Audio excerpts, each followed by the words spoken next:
Good afternoon. Welcome to the World Affairs Council of Atlanta on Tuesday, July 25th, 2023. I'm Ricky Babington, president of the council.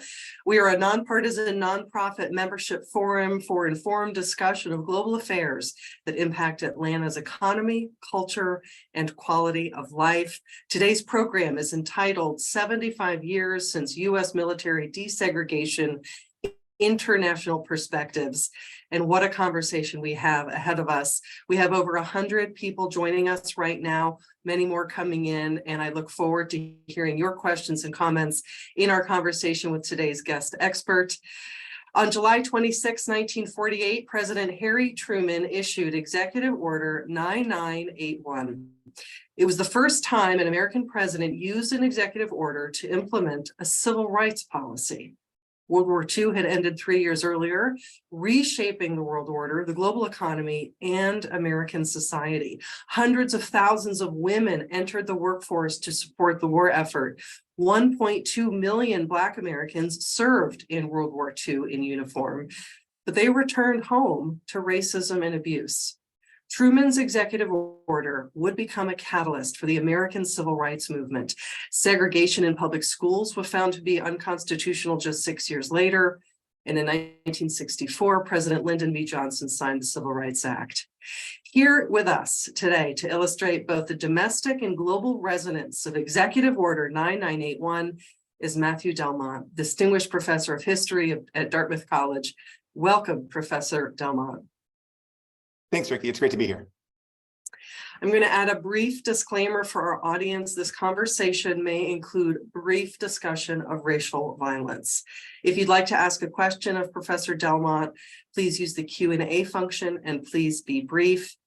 And let's start all the way back in 1948. President Truman is under international and domestic pressure to end racial segregation within the U.S. military. What were the major factors weighing in on this decision? So in 1948, when President Truman's thinking about what he might be able to do with regards to the segregation of the military, there are several factors that are pushing him. Most paramount is the political pressure from African Americans at home. Black Americans have been calling for the integration of the armed forces since before the start of World War II. They had first fought for the right to fight in the military. So in 1938, 1939, there were massive campaigns all across the country, Black American civil rights activists, as well as Black newspaper editors calling on the White House and calling on military officials to finally end this policy of segregation. While they weren't successful during World War II, that campaign didn't stop. So as soon as World War II ends militarily, for Black Americans, the fight to try to achieve actual freedom and democracy in the United States, that continues from 1945 until the decades afterwards. And so that political pressure that Truman's feeling is increasing, the temperature of it is rising into 1948. He's also recognizing there's a political calculus at play. He sees that for the Democratic Party, Black voters are going to become increasingly important swing voters, particularly in the Northeast, Midwest, and West. And so that's part of what's on his mind as well. Internationally, the United States had received pressure from its allies during World War II and from its enemies during World War II to address this segregation. So during the war, both Germany and Japan used the racism within the United States as propaganda to criticize the United States, saying that America is being hypocritical fighting this war while condoning Jim Crow policies and segregation and racial violence here in the United States. That kind of propaganda doesn't stop with the end of World War II. Once the Cold War starts and the United States sees itself in competition with the Soviet Union, with the United States vision of freedom and capitalism going up against the vision of communism with the Soviet Union, that question of what kind of racism and integration policies are going to exist in the United States is still an international pressure. So the players change a little bit by 1948, but the pressure is still there. And then the final piece, and this links to the pressure from African-American civil rights activists, is just the treatment that Black veterans received when they came back to the United States. There was intense violence against Black veterans in those years after the war, and that gets President Truman's attention. And so it's that constellation of factors that eventually encourages him to sign that executive order. And why was it an executive order and not an act of Congress? It's part of the political calculus of the day. So Truman creates a body to study possible civil rights advances that could happen in the years after World War II. Almost everything that committee comes back with would require an act of Congress. And the way Congress is laid out in 1948, it still has a number of Southern segregationist senators who are explicitly white supremacists. They make no make no claims to the contrary. They fully believe in ways that are, I think, shocking to our ears today, that the white race is the superior race. They go as far as to say that the white race has superior blood. They've founded the country. They're the only ones who have the authority to lead the country. These are sitting members of Congress representing states like Georgia, Alabama, Mississippi. So this is people who Truman has to deal with if he wants to try to get legislation passed. He recognizes that it's not going to be possible to get the integration of the armed forces passed through Congress. But as the commander-in-chief, he has the discretion to be able to pass this executive order that can change the composition of the military. So while a lot of civil rights policies are not things that are under his discretion, it would take years more to get passed. This is one area where he saw executive leadership as something that he could get it done and get it done quickly. He's the president and commander-in-chief. We forget about that sometimes. So what was the reaction within the then 4 branches of the U.S. military? So it plays out differently within the 4 branches. And I think it's wonderful to have this program and to be commemorating the 75th anniversary of the executive order. But I think it's important to remember, anytime you pass an executive order like this, it takes time for that policy to actually play out. And so while 1948 was the date that the executive order was passed, it really didn't fully come into impact until about 6 years later at the end of the Korean War. And it does play out differently within the different branches. So the Air Force and the Navy move most proactively. The Air Force at that point is a relatively new branch. It had recently been carved out of the Army Air Corps to be its own branch. And they're the ones who say, yes, we're going to do this. There's very little resistance from their leadership to get it done. Doesn't mean there's not resistance among the enlisted personnel or among the lower level officers to actually get it implemented on the ground, but the Air Force moves most quickly to try to get this established, in part because they have a relatively small number of Black servicemen in their units. So they see it as something that's easier for them to take on. The Navy moves next in terms of trying to implement the executive order. And for the Navy, the big issue is what kind of roles can Black men play in the Navy? Throughout World War II, Black men were only allowed to serve as mess attendants, where they essentially waited on and served white officers. They weren't able to take on different roles on the ship in terms of combat. They weren't able to take on the many different officer roles that one would have on within the Navy fleet. So that's part of what's on the Navy's mind. In terms of resistance, there's rampant resistance within the Army and within the Marine Corps. The Marine Corps, it's important to remember, at the start of World War II, doesn't have any Black Marines. They refused as a branch to allow Black Marines to serve at all. In fact, the commandant of the Marine Corps at the start of World War II said he would rather have a Marine Corps that was 5,000 white Marines than 25,000 Black Marines. He's adamant that there will be no Black Marines. Thankfully, about a year into World War II, the Marine Corps relents and establishes a training facility at Montford Point. And so you get the first wave of Black Marines training at Montford Point. They're called the Montford Point Marines, who perform heroically at the battles of Iwo Jima and Saipan in the Pacific Theater. So there's a precedent for Black Marines, but still, by 1948, the Marine Corps isn't willing to have integration of those units. And so it really takes until the 1950s before they finally are willing to relent to the pressure and have meaningful integration within the Marine Corps. And then the Army, I think, is a good example of President Truman showing leadership. The Secretary of the Army at the time says, the Army is not a social laboratory. We're not going to comply with this executive order. We don't think this is something we should do. Essentially, President Truman forces his resignation within 6 months. And so this is Truman saying, I've signed this executive order. It's your job to carry this out. And so within a year, he gets new leadership in the Army that starts to take more meaningful steps to integrate the force. So you have the actual compliance on the ground with what the executive order stipulates. But I think from a high level, I think the important history to remember is that the executive order was signed in 1948, but it really does take a full 6 years for it to become the reality of the military on the ground. And in terms of military capability, what was the U.S. losing out on when it's a little self-defeating not to tap your best and brightest, your biggest talent pool? So was there an awareness at the time that it could be hurting the military not to be tapping all Americans? Eventually there was, and maybe taking a step back, I mean, I'm a historian, I'm a teacher. I've taught about this history for more than a decade, but it wasn't really until I had a chance to dig into the history of World War II and study the topic that it became more apparent to me how illogical segregation was. I mean, I've taught my students, yes, the military was segregated in World War II, but when you actually stop to think about it, it made no sense for a military that was trying to fight and win a global war on the scale because it was inefficient. the military had to do everything in sort of a redundant fashion. They had to have separate barracks and separate latrines. And it was literally someone's job to make sure everything remained separate once these troops deployed. It was costly and inefficient and served no purpose to helping to win the war. And even worse than that, it meant that they were turning away people who had skills who could help the different branches of the Army win the war more successfully. They turned away Black Americans who had PhDs from Harvard, who had advanced language capabilities, who had STEM backgrounds and degrees from MIT.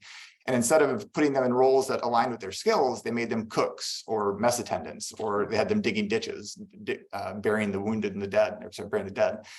This was not, it was not living up to the full capabilities of the Americans who volunteered or were drafted to serve in the military. Slowly, but eventually, after the executive order, military leaders come to recognize this. So it's not so much a moral reckoning that the military comes to where they think, this is the right thing to do morally. It's really about efficiency. It's about trying to put the best people in the best places to make the military the most effective fighting force it can be. And I think that was a big breakthrough because it had, prior to 1948 and throughout World War II, it was really racial prejudice that clouded military leaders' perspectives on how best to use the manpower and the person power at their disposal. They focused only on the racial identity of someone and placed them in a unit based on that, as opposed to understanding what kind of skills does this person bring that can help us win the war. So the experience of a Black soldier in World War II would have been segregated in the European or Pacific theaters. So were there other militaries among our allies who they would have been fighting with who were also segregated, or were we the only segregated military in World War II? In this regard, the United States had good company. So I think one of the paradoxes is for the United States and its key allies, they were fighting a war that was theoretically about freedom and democracy, but they were fighting it with segregated units. The American case is pretty clear cut. We had white troops and Black troops in separate units. For our allies, though, they had a similar dynamic, but in that case, it was framed by colonization. And so for Great Britain, for example, they had nearly 2 million troops from their different colonies, 1.5 million from India and thousands more from Africa and the West Indies. For France, they had 100,000 African troops primarily from Senegal, Mauritania, and Niger. And then for Australia, they, throughout World War II, had a white-only Australia immigration policy. So they weren't allowing anyone who wasn't white to be able to enter the country. And so the racial dynamics are slightly different in each of those allied countries, but the end result was the same. And this showed up a lot in Black newspapers of the time, where you had authors like Langston Hughes, who became a war correspondent for the Baltimore African American, talking about how Black Americans are fighting for the United States, and they're running into African soldiers from Senegal who are fighting for France, but they're both fighting in segregated units, trying to defeat the Nazis, trying to help win this war for freedom and democracy, but themselves fighting in segregated units. And so I think it's an important paradox or kind of hypocrisy of World War II that we would do well to sit with and remember that was part of the structure of the Allied military at the time, was having these different colonial troops fighting for our allies. And let's dig into the parallels between the American Civil Rights Movement and anti-colonial movements happening abroad during and after the war. What was the Double Victory campaign? The Double Victory campaign is really the rallying cry for Black Americans during World War II. It actually starts with a letter written by a man named James G. Thompson, who was a 26-year-old from Wichita, Kansas.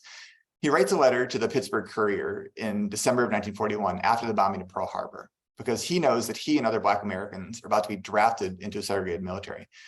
The Courier at the time was the largest and most influential Black newspaper in the country. And Thompson's letter is an amazing document. He asks a series of very pressing and pointed questions. In part, he asks, should I sacrifice my life to live half American?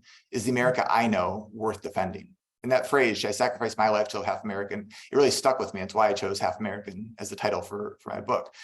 But what Thompson was asking was a question that a lot of Black Americans were asking at the time. What does it mean to fight for, potentially die for a country that treats you as a second-class citizen? Yeah. The Courier used Thompson's letter to launch this Double Victory campaign. And what it was is a call for victory over fascism abroad, but also a call for victory over racism at home. And so for Black Americans, they understood themselves to be committed to winning the war militarily, that yes, they understood it was absolutely critical to defeat Germany and the other Axis powers, but they recognized that wasn't enough. It wasn't enough to defeat fascism on foreign battlefields if you came home to racism and white supremacy at home. And so that was where the other part of the double victory campaign came into play. It's when those Black veterans came home in 1945, they just kept fighting. They went from fighting internationally to fighting domestically for civil rights here in the United States. And it's a really important framework to understand how Black Americans viewed World War II, because it really does change the chronology of World War II from the US perspective. It really makes it clear that 1945 was an endpoint, but it wasn't the final endpoint in terms of this battle.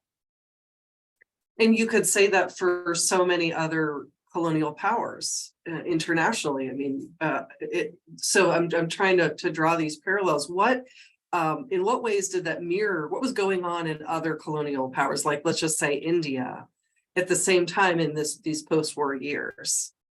Yeah, there are amazing parallels to draw here. And I think the thing that historians always want to talk about is continuity. And so I think it's easy sometimes to think about the dates when something happened. So from the US perspective, we'll often say World War II happened from 1941 to 1945, or you might say from the European perspective, it was 1939 to 1945. That's true as far as it goes, but it's also important to recognize there were clear continuities that lasted in the decades past 1945. And I think this is where the domestic and the international pieces really come together clearly. Because the questions that were on the minds of Black Americans were the same questions that were on the minds of people in India and throughout Latin America and in Africa and Asia, who were in countries that were colonized by Great Britain, France, and other nations. They wanted freedom in the same way that Black Americans in the United States wanted freedom. And so I think the organizing principle here was making sure that freedom and democracy were not just words on paper, that they were things that people could actually obtain in their real lives. And the way this starts to come to fruition is in part through the United Nations. Once they established the Charter of the United Nations, it speaks directly to self-determination. And that lays a clear foundation that says that there's going to be a commitment to the self-determination of these formerly colonized countries, that they will have a pathway to determine for themselves what kind of government they'll choose and what kind of elected officials they'll have, be able to choose their own pathways. The other thing, though, is there were intense anti-colonial movements in all of those formerly colonized countries that very much paralleled the African-American civil rights movement, and in many cases shared a lot of the same tactics and thinking about how they can bring about this freedom. And so from the late 1940s, 1950s, 1960s, this is really the defining moment to determine what kind of world will these countries be creating. I think World War II reshaped the world in many cases, but it didn't write the final word on how the world would actually operate and who would get to choose the terms under which people would live. Those questions were answered in the decades that follow. I think the best way to visualize this, if you go to Google or any other search engine and search for a map of the dates of decolonization, you can see the dates pop up from the late 1940s all the way into the early 1970s. And it gives you a really clear sense of how the map at the end of World War II had the names of Great Britain, France, other colonial powers etched on them. By the late 1960s, it's an entirely different map. That was the product of intense political activism, and in some cases, open warfare to bring the freedom to fruition. We have some great questions coming in, Professor Delmont, that I'd like to ask. As a reminder to our audience, you can use the Q&A function. Please be brief so that we can get to your question. Anthony Reyna asks, how has the desegregation of the U.S. military influenced the policies and practices of other militaries around the world? It's a great question. So in part, because the United States comes away from World War II with the leadership position it does in the world, the US military also comes away from World War II with a leadership position in the world. After the executive order in 1948, the military moves to a leadership position with regards to racial equity, both within the United States, but also internationally. That's not to say everything is perfect within the military, but it is to say that since 1948, the armed forces have spent more time thinking longer and harder about what it means to have a military that represents the country which it draws from, what it means to bring together people from all walks of life who might not share a lot in common, other than the fact that they have elected either by volunteering or by being drafted prior to 1973 to serve the United States military. That's a question that other nations have had to grapple with, and they've often looked to the United States as a model for that. In part, they've looked to both the policies that have been passed, but also the kind kind of self-learning that the military has had to do. There hasn't been a clear line of progress from 1948 to the present. The military has gone through really difficult periods, particularly in the Vietnam era, where they've really had to reckon with, what are we doing well, but most importantly, what are we not doing well, and how they've had to address policies in terms of the interaction of troops, policies in terms of promotion of officers, the glass ceiling that minority candidates often encounter in terms of military promotions, the question of racism and white nationalism that still confronts the military today. These are all things that military leaders have really been forced to reckon with in a way that has provided a model for other nations to learn from. Mm-hmm. And I'd love to dig into the demographics of the military in those post-war years before we jump to today. You said it took about 6 years, the end of the Korean War, to really fully integrate all 4 branches of the military. But then there are shifts in the makeup of the military with recruiting. Well, we were still in a draft at that point. So let me have you just talk about the first, let's say, 2 decades leading into the 70s. And then we have a question actually about when the shift from a draft to the all volunteer force. So what was happening in the 25 years after 1948? So after 1948, through the Korean War, the percent of Black Americans and minorities within the military remains, for Black Americans, it's right around 10%, and for minorities overall, it's right around 20% total. I think what's different for Black Americans in the years after 1948 is you see a higher re-enlistment rate. And so I think what that can show us is that for Black Americans who served in the military, they saw the military as a more viable long-term career path than a lot of white Americans did, in part based on what kind of opportunities were available in the civilian workforce. As you move forward into the 1960s, eventually to the Vietnam War, that's where we start to see Black Americans be overrepresented with respect to their percent of the overall US population. So by Vietnam, depending on which branch you're looking at, it's anywhere from 11% all the way up to 18% of the service is African American throughout Vietnam, and very visibly so. So by that point, the armed services are really patting themselves on the back for being the most integrated organization, integrated institution in American society, with some good record behind it. So by the 1960s, the military is more racially integrated than corporate America or colleges and universities really are by and large. And so that's one of the most visible defining stories that comes out of Vietnam. The big change that happens in 1973, though, is after the Vietnam War, the military goes from having a draft to being an all-volunteer force. And it's really been from that point forward that the military has been even more highly represented by Black Americans and Latinos in particular. In the 1980s, the number of Black Americans got as high as 30% in the Army. It's gone back down a little bit today, but I think looking at that history overall over several decades, it's become clear that for Black Americans and other people of color, they've found more viable career pathways and pathways to the middle class within the military than a lot of white Americans have. And I think, again, it's in part due to the different career opportunities that have been available in the civilian world. But it's also been, I think, a credit to the military for thinking intentionally about what it means to draw from a large demographic swath of the United States and then try to support people once they're actually in the military. Mm-hmm. Let's jump to today in terms of, I think you answered the question of kind of what happened in 1973 when the draft was suspended.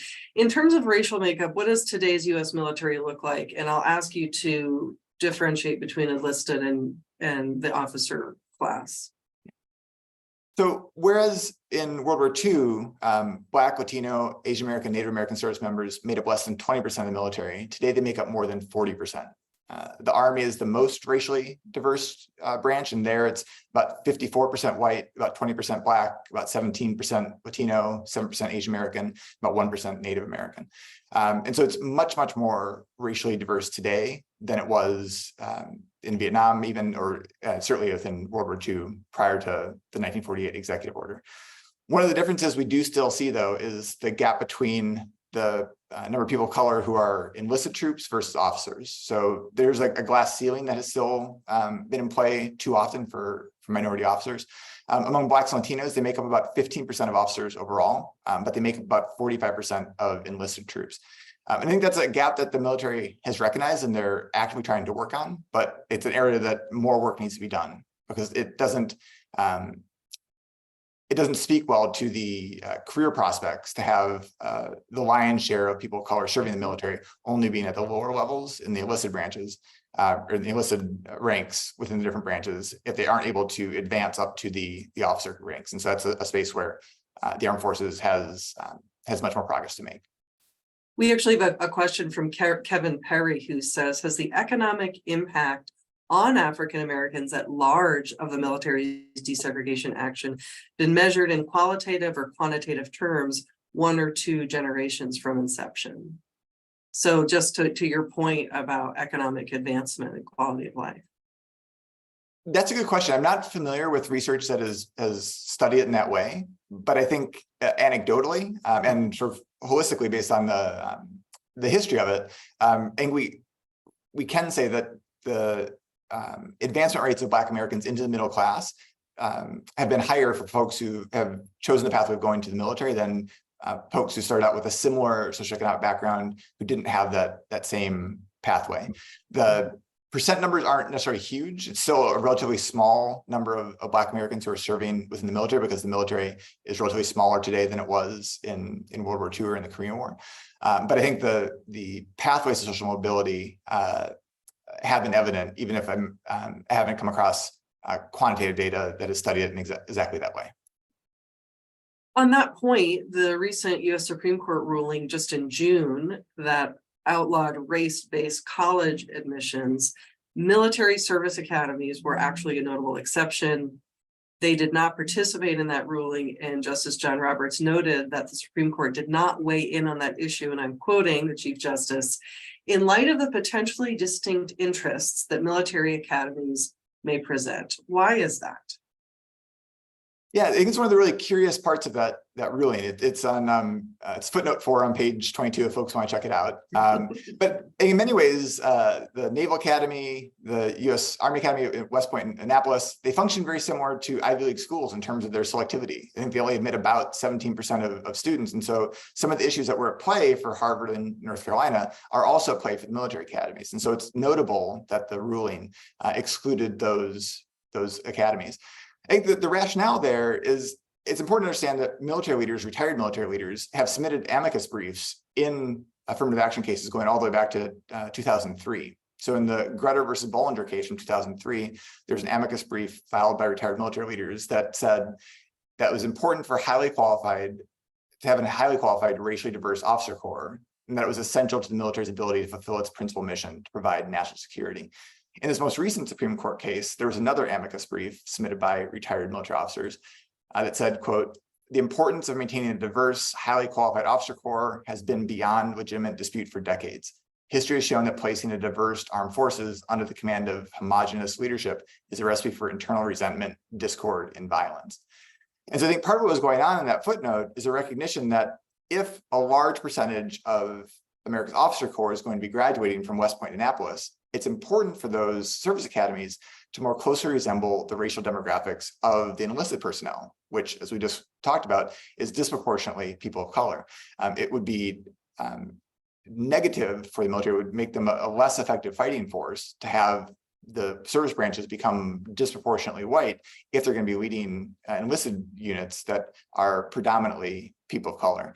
And so I think given the really complicated political issues that were at play in that recent affirmative action case, I think it is notable that this is one area where there's a recognized positive outcome of having race be taken into consideration in admissions for these service academies, because they recognize that we need a more diverse officer corps to lead the diverse armed forces that we have.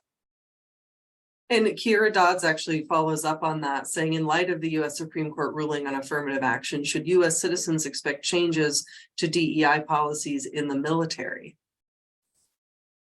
That's a really good question. I think if you follow the news on any given day, there are politicians who are actively criticizing the military for having the robust diversity, inclusion policies that it has. The code word today is claiming that the military is too woke.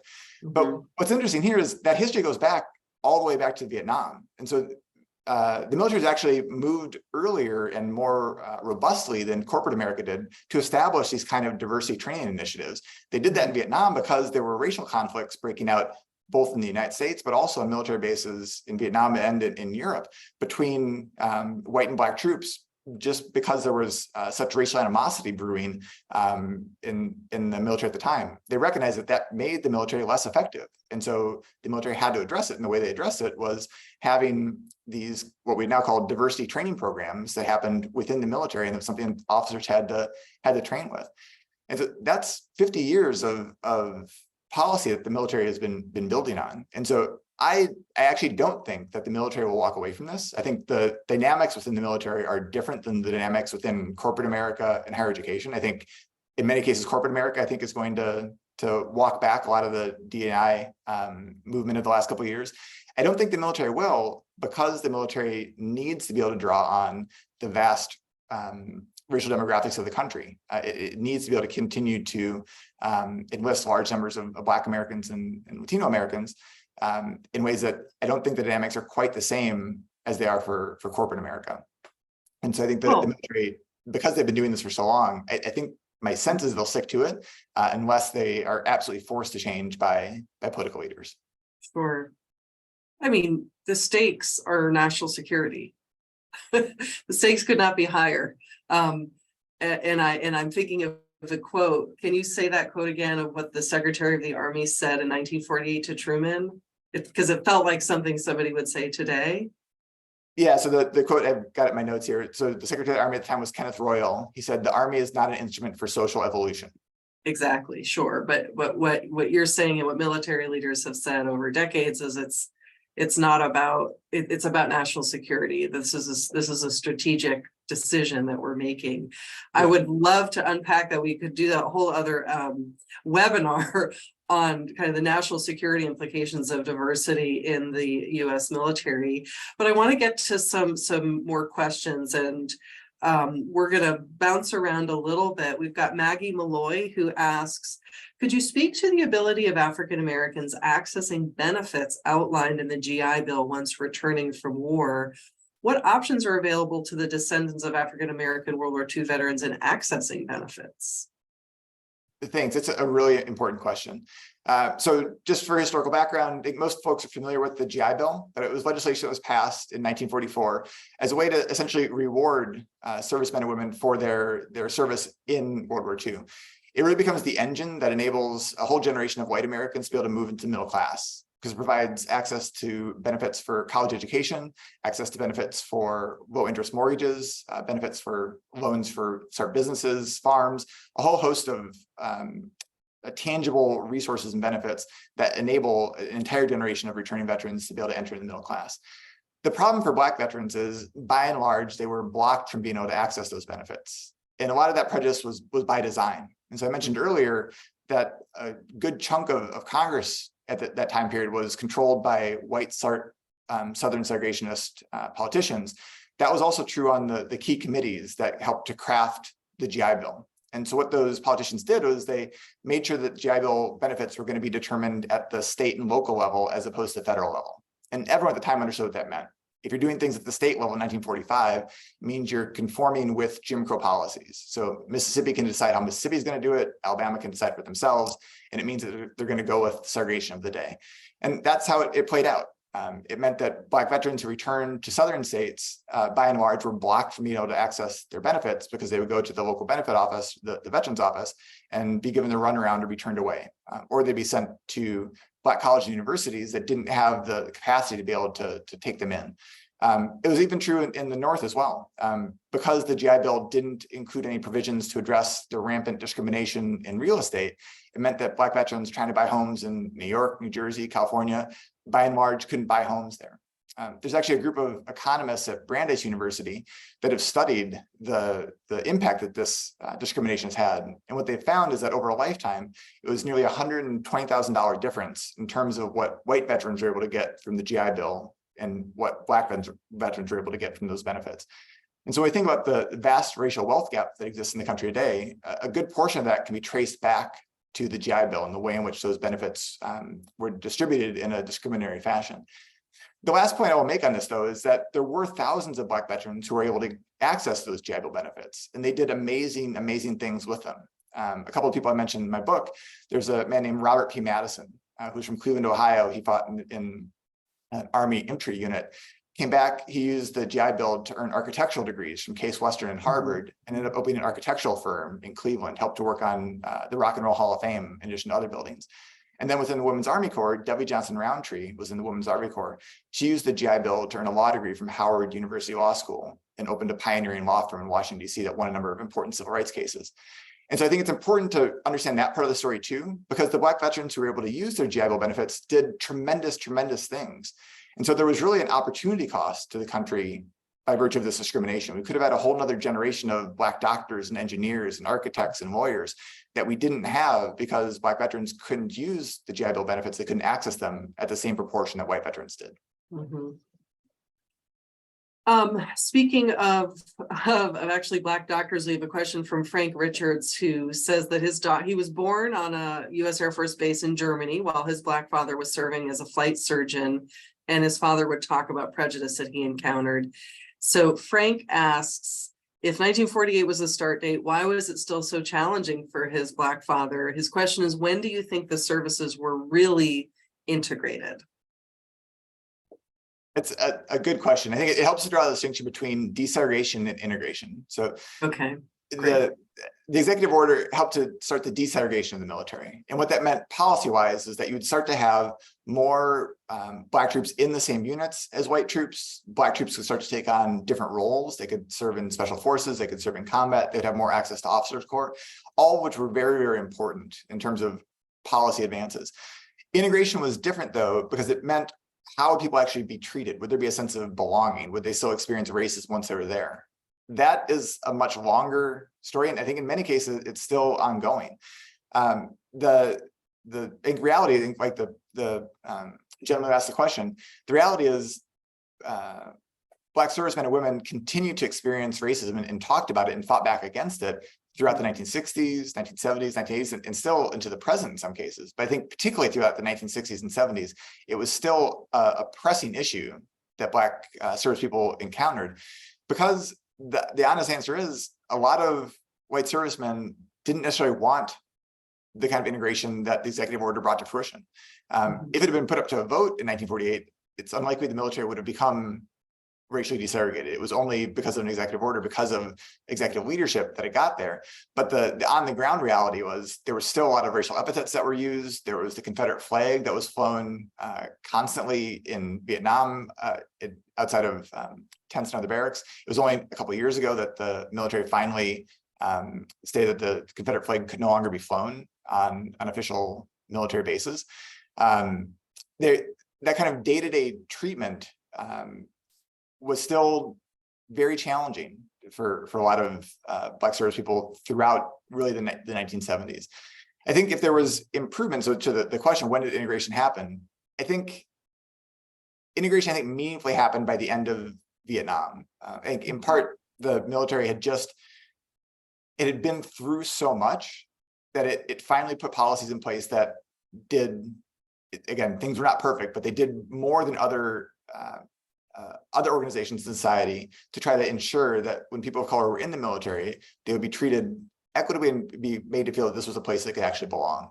But that was a long, hard, fitful road that when you read the accounts of Black people and other people of color who served in the military in the 1960s and 70s, just because this executive order was passed and there was desegregation on paper, it didn't necessarily mean that they felt a sense of belonging once they were in the armed forces. I will make a last call to our audience. If you have a question for Professor Delmont, please use the Q&A function. Please be brief so that we can get to your question. Professor Delmont, we have an African-American Defense Secretary, Lloyd Austin. What does that say to the world? I think it's an important signal that Black Americans, other people of color, can take on the highest levels of leadership in our country. I think it's similar to President Obama's election several years ago. These kind of posts, they're not merely symbolic. They help to demonstrate that Americans, regardless of racial background, regardless of socioeconomic background, regardless of their family's history, they can take on the highest and most important positions of leadership in the country. That's been part of the story of military desegregation all along. Part of what forced Truman's hand, or what encouraged him to make these movements, was a sense of embarrassment that politicians would feel if you sent American military leaders to other countries and they were all white. That's part of what, when Truman's thinking about what does it mean for America to be a beacon for the world, to be a world leader. In 1948, and as he projects forward in the 1950s, it means you have to be able to speak persuasively to these newly independent countries in Latin America and Africa and Asia. It doesn't do well to have all white faces, all white commanders be the faces of US military power in that time frame. I think the similar dynamics are still at play today. And it remains an ongoing, I'd say an ongoing issue or challenge that despite, I think we've had several generations now of Black generals, but being able to have enough substantive leadership generation after generation and have it not just be a handful of individuals, but have leaders at each level within the military hierarchy that can demonstrate that yes, the military does provide the same kind of career advancement potential that they claim to, that this is a place that young people of color can look to as a viable career path and really see themselves be able to excel in those spheres. But the question of the symbolic importance of it, it really can't be overstated because it does help to, it's in some cases literally the face that people put on the United States in terms of the soft power it's projecting to the world. Well, I'd like to thank you for your time today, Professor Delmont, who is author of Half American, the epic story of African Americans fighting World War II at home and abroad, and a distinguished professor of history at Dartmouth College. Thank you so much, Professor. Thank you, Rick. I really enjoyed the conversation. And for our audience, if you'd like to learn about upcoming World Affairs Council of Atlanta events, both virtual and in person, please subscribe to our newsletter. It's at our website, wacatlanta.org. On August 17th, we're hosting an intimate dinner discussion about how Ukraine shapes the future of Europe. That's a member-exclusive event. And on August 23rd, join us for a public breakfast with Atlanta Mayor Andre Dickens discussing Atlanta's international growth potential. You can find details of those events at wacatlanta.org, subscribe to our newsletter, or become a member. Thank you for joining us today, and we look forward to seeing you soon. Take care.